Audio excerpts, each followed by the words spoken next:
In the ancient land of Canaan, where sun-scorched hills met olive groves and winding paths led travelers to quiet wells, there lived a young shepherd named David.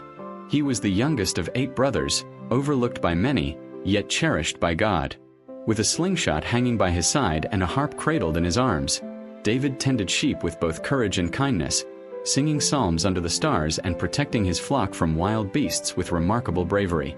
One day, while the Israelite army stood paralyzed by fear, facing the Philistine forces across the valley of Elah, a giant warrior named Goliath mocked them from the opposing side.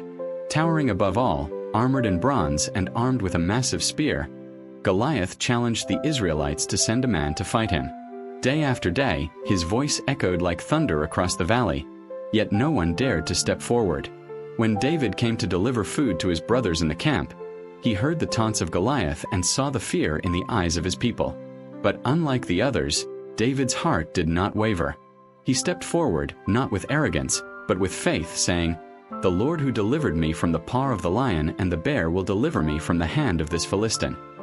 Clad not in armor, but in trust, David approached Goliath with a shepherd's sling and 5 smooth stones. The giant laughed, insulted by the sight of a mere boy sent to fight him. But David stood firm.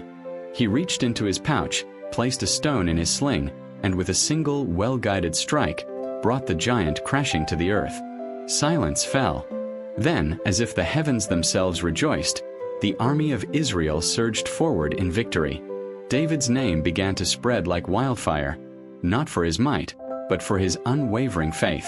Though still young, he became a leader, a warrior, and eventually, the most beloved king of Israel. Yet his path to the throne was not without trial. King Saul, threatened by David's rising popularity and God's favor upon him, turned from admiration to jealousy. David fled into the wilderness, hiding in caves and forests, pursued by Saul's men. He lived as a fugitive, a man without a home, yet he never lifted a hand against the one anointed before him. Even when Saul was delivered into his hands, sleeping unaware in a cave, David spared his life, saying, "I will not stretch out my hand against the Lord's anointed." In every moment of despair, David sang to God. His psalms became the voice of countless generations, cries of sorrow, joy, and hope. Eventually, Saul's rule crumbled, and David was crowned king. Under his reign, Jerusalem was established as the holy city, and the Ark of the Covenant was brought to its rightful place, dancing and rejoicing in the streets. Yet David, for all his glory, was not without flaw.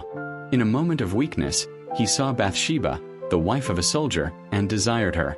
His sin led to a chain of pain, betrayal, loss, and the death of an innocent man. But David did not hide from his guilt. When confronted by the prophet Nathan, he did not make excuses. He wept, fasted, and poured out his heart before God. His words, "Create in me a clean heart, O God," still echo as a testament to the power of repentance. Though he suffered the consequences, David was not cast away. He remained a man after God's own heart, not for his perfection, but for his humility, his honesty, and his deep longing for righteousness. As years passed, David grew old. He prepared the way for his son, Solomon, to build the temple he had dreamed of, the dwelling place for God's presence among his people. On his deathbed, David reflected not on battles won or songs sung, but on the steadfast love of God, a love that guided him from the hills of Bethlehem to the throne of Israel. His story is one of contrasts, triumph and failure, courage and regret, youth and wisdom. But woven through it all is the golden thread of grace. For David's life reminds us that even those who stumble can rise again, that broken hearts can still sing, and that the smallest shepherd boy can become a mighty king when led by the hand of God. And so, as stars flickered above the city of David, and a cool wind rustled through the olive trees, the legacy of a shepherd king lived on, not in monuments or riches, but in the hearts of all who believe that faith, repentance, and love can change the course of history.